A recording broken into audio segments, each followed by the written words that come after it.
Welcome back to Kiesel News, everybody.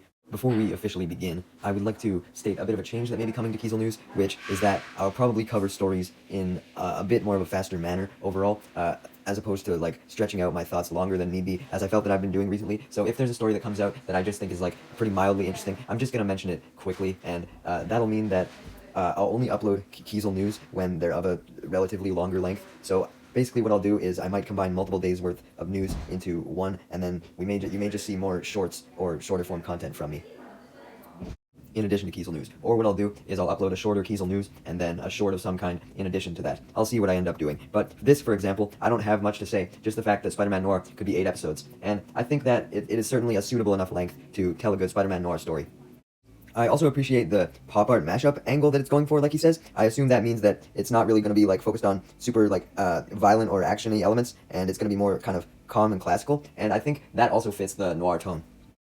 Next up, we have Paramount officially merging with Skydance. Now, as for my quick thoughts on this, we know I'm not a finance guy. I'm not going to go into, the shareholders get this much, like, who cares about all that? I care about the movie part of it, and I think that this will just overall mean better things for future Top Gun movies. Maybe this means Top Gun 3 will actually be good, unlike Top Gun Maverick, which is one of the most overrated fucking movies of all time. That's mainly what I know Skydance was responsible for, but, yeah. Andrew and Tristan Tate have been accused of tax evasion in the UK for £21 million. Holy fuck, dude. That is actually hilarious. You claim to be so invincible and so fucking powerful, like you're fucking gods, and yet you're committing tax evasion worth $21 million. Like, really, dude? I get that you think you're a god, but that doesn't mean that it gives you the excuse to not pay taxes. Now, okay, I'm not that insane, guys. I'm not standing up for taxes here, but if the rest of us have to pay them, they should as well. Like, you're clearly not fucking invincible if you don't have to deal with the struggles that other people are dealing with. Like, I would say that the average person who has to suffer paying immense taxes suffers more than fucking Andrew and Tristan Tate. Like, they're eating fucking well.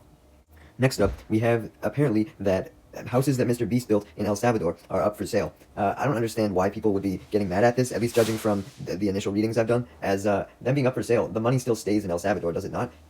It's not as though the houses are just disappearing into thin air, and then everything that Mrbeast put into them is gone. Like, no, it's just transferring ownership. If the publication is fake, great, it just means that the original owner gets to keep their house. But, yeah, I don't see why it would be a bad thing. Maybe because it means that they would have to pay immense taxes when they bought the house, so that's why they were selling it. But I believe Mrbeast also pays for the taxes that you have to pay for once you receive the purchase that you get from him, right? I believe he does that. Once again, we just have more people trying to stir some shit up about Mrbeast because they hate people doing good things in the world. Man, I didn't know that existed outside of Twitter, bro. Overwatch is crossing over with Transformers, oh my god. Now, I find it funny that the Transformers brand is currently in such a fucking limbo right now. Like, they just canceled Earthspark. We don't know what the next series is going to be yet. The movies aren't doing too well, and yet they're like, you know what, we're going to spend our time and effort on an Overwatch crossover. That's the audience that we want to try and appeal to. Is there really anyone who still plays Overwatch 2, though? Like, I think anyone who plays those types of shooters, there's Valorant and fucking Fortnite and COD. Like, I think those are the big three. I will say the character designs look pretty well made, as did the trailer. The trailer looked pretty polished. Like, I would watch an animated series out of what they did with the trailer. They should have put budget into that instead. Maybe just fucking add some Overwatch characters in the next Transformers series. Next up, Glitch is now creating a merch company in addition to their animated show company, which isn't just for their own merch, but they're using it to help a whole bunch of other indie animators as well. Honestly, it's so awesome to see a company like Glitch step up like this. They've done so much for the indie animation scene, not even just with their shows, but now with this, and even collaborating with a whole bunch of other people, being like Liam Vickers with Murder Drones, and that's just one example. And it's not like Glitch is super wealthy either. They're an indie company as well. It's not like they're a big conglomerate. So the fact that they are willing to spend so much of their money to help others is very commendable.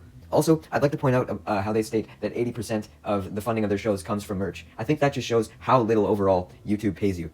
Like, Metarunner and Murder Drones got fucking millions of views. Fucking Amazing Digital Circus, what am I talking about? Didn't the first episode of that get 100 million views? I haven't even watched it yet, but 100 million views, and still only 20% of your funding comes from outside of your merch. And so that could include shit that's not even YouTube views as well either. Like, there could be sponsorships or other shit. So yeah, it just shows how much, at least animation, isn't paid the amount that it should be on YouTube. As I believe that certain genres on YouTube tend to be paid more. Like, I believe gaming gets paid more than fashion, for example.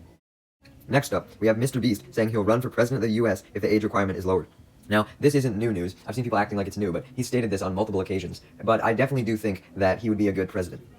really the only potential downside I could see, from some people's point of view anyway, it could be a positive as well, is that he may focus primarily on trying to help other countries, being the philanthropist that he is, that so much of America's budget ends up going into other countries, and that could definitely set some people off, regardless of what your opinion is on everything happening with how much the US is sending to Ukraine or Israel and all that. I think it is definitely a controversial issue. In general, I think just having a younger president would be beneficial. For one, you don't have to deal with Biden and his dementia-infused ass. And two, a younger person would likely also have way less fucking scandals. Like, name a current president or prime minister that doesn't have so many fucking scandals because of everything they've done in their past. If you find someone who doesn't have a bad past yet, that may be beneficial. Although, with the amount that Mrbeast gets in trouble on Twitter, I'd say that he has quite the bad reputation as well, despite all the good shit he does. But it's nothing like fucking Trump's bad reputation, for example. Hey, and another reason why he should be fucking president too, is that if he was, then all of the people who always complain, oh, why is Mrbeast doing all this shit? It should be the government doing it. Well now, Mrbeast would be the government, bitch, and all those complaints would go the fuck away, hopefully. Have you heard of the YouTuber who held up an L when the Prime Minister of the UK, Rishi, was resigning? Well, apparently he is getting a documentary on Netflix, which he claims is like the first YouTube video on Netflix. So basically, if you don't know this guy, I've talked about him briefly before. He basically wants to be the first YouTuber president, so it's fitting that we put him right after the Mrbeast story. I guess not president, prime minister, because he's in the UK. But I don't know if someone like him is capable of doing so, because he was a fucking prank YouTuber, I found out. Like, a fucking prank YouTuber as prime minister? I don't know about that one. Don't get me wrong, I appreciate the L thing that he did. That was a nice little joke. But him being a prank YouTuber could lead to unprofessionalism in office, and I don't think that's what we want. Some people may say that might be a breath of fresh air, as opposed to, like, people being, like, oh, stuck up and all they are is just, like, fake and professional. Like, you'd rather have someone real, right? And I agree with that. You want a real prime minister or president, someone who's not going to lie to you or be corrupt, but that's why Mrbeast is perfect, because he's the perfect balance. Even in his videos, they're the perfect balance of serious and trolling and jokes. Anyways, as for this being the first YouTube video to be put onto Netflix, like, that's already just some fucking bullshit marketing tactic. Not a good sign for you as a potential prime minister, buddy, because it was clearly made for Netflix, right? If it's documentary size, I would argue that it's made for Netflix. Like, not that there haven't been YouTube video documentaries, obviously, but I don't know, I wouldn't consider it a YouTube video. It should be out now, though, by the time this video comes out. Should I watch it and do a review of it? Let me know. Next up, I'd like to give my brief thoughts on the Agatha All Along trailer that just released. That's right, we actually got a trailer, guys. We didn't just get a fucking title change, or a fucking poster, or a fucking screen cap that looks like it's out of a Disney Channel show like last time. No, we actually got a trailer. And, to be honest, the show looks pretty okay. Like, it certainly doesn't look like it's gonna be bad. With it being Agatha, at least it's not an old character that could potentially become messed up. The horror angle does make it unique in the overall MCU. And it doesn't look like a typical MCU project, which is definitely a good thing, but I can say the same thing about Moon Knight. When I saw the trailer, I was fucking ecstatic. It looked freaky, it looked scary, it looked like we were really going into Mark Spector's mind. And while we did, in like episode 5, and there were a lot of good scenes regarding his mental state, the show's tone wasn't really consistent whatsoever. Like, in the first episode, they tried to be scary, but after that, and like what happens with most of the Disney Plus shows, it just ended in a formulaic manner. So that'll likely be what ends up happening with this show, where it starts off as a super unique Halloween-based show. It is coming out around Halloween, so that'll help with the mood. But it'll start out with all these scary episodes, scary scenes, and then episode 6, next thing you know, we'll just have a CGI battle against a generic monster, because, you know, that's all the Disney Plus shows lead up to. The most interesting thing about the trailer was this image right here that I've been showing, because it fucking reminded me of Evil Dead. This looks straight out of something from Evil Dead Rise.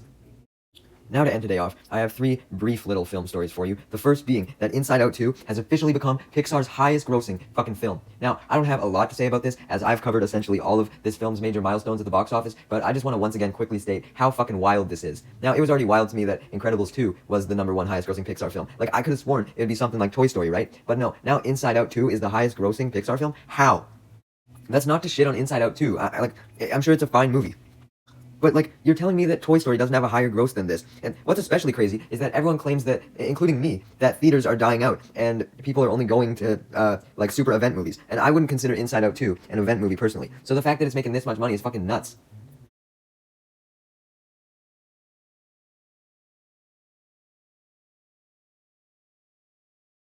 Alright, next up, the final Conjuring film will release on September 5th, 2025. Now, I am not very big on The Conjuring. Damn, with the amount of movies that I don't seem very big on in these videos, you're probably surprised why I keep covering film news, right? But it's just because I find a lot of the stories behind the films interesting. Like, for example, Conjuring is one of those franchises that I never really thought would have a permanent end. And I don't believe that this has been talked about or really foreshadowed that Conjuring was ending, right? Because, I mean, didn't we just have, like, The Nun 2? I was gonna say Cruella was the most recent Conjuring film, but there's also Nun 2. I originally thought that maybe this was just the end of the Conjuring movies, but the Conjuring universe was still going to continue. But no, this is just the final film of the franchise. It is kind of nice to see a franchise end, you know? I mean, I'm not one of those people that is against cinematic universes or larger universes in general. Like, I want my favorite shows to continue as long as possible, being that they stay good, of course. Obviously, I don't want them to turn to shit. But if they see an end in mind for this and are genuinely content with leaving more money on the table, then I think that is a good thing, that they're not going to stretch it out. Hopefully it doesn't end up turning out like Evil Dead, though, where they essentially promised that there was only going to be one more Evil Dead film, and then the next thing you know, they announced a whole bunch of other ones. Or at least the next one.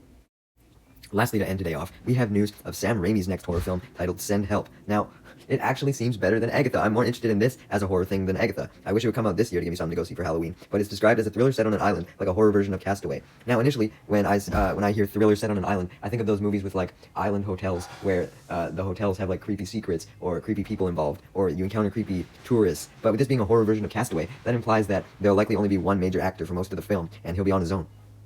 That alone really fucking interests me, as there's not a lot of movies now that are solo performances, nor have there ever been, so the fact that this could be another one is great. And, Castaway is just a fucking awesome film in general, so anything compared to that is an instant W. That combined with Sam Raimi directing, oh yeah, I will go see this when it comes out.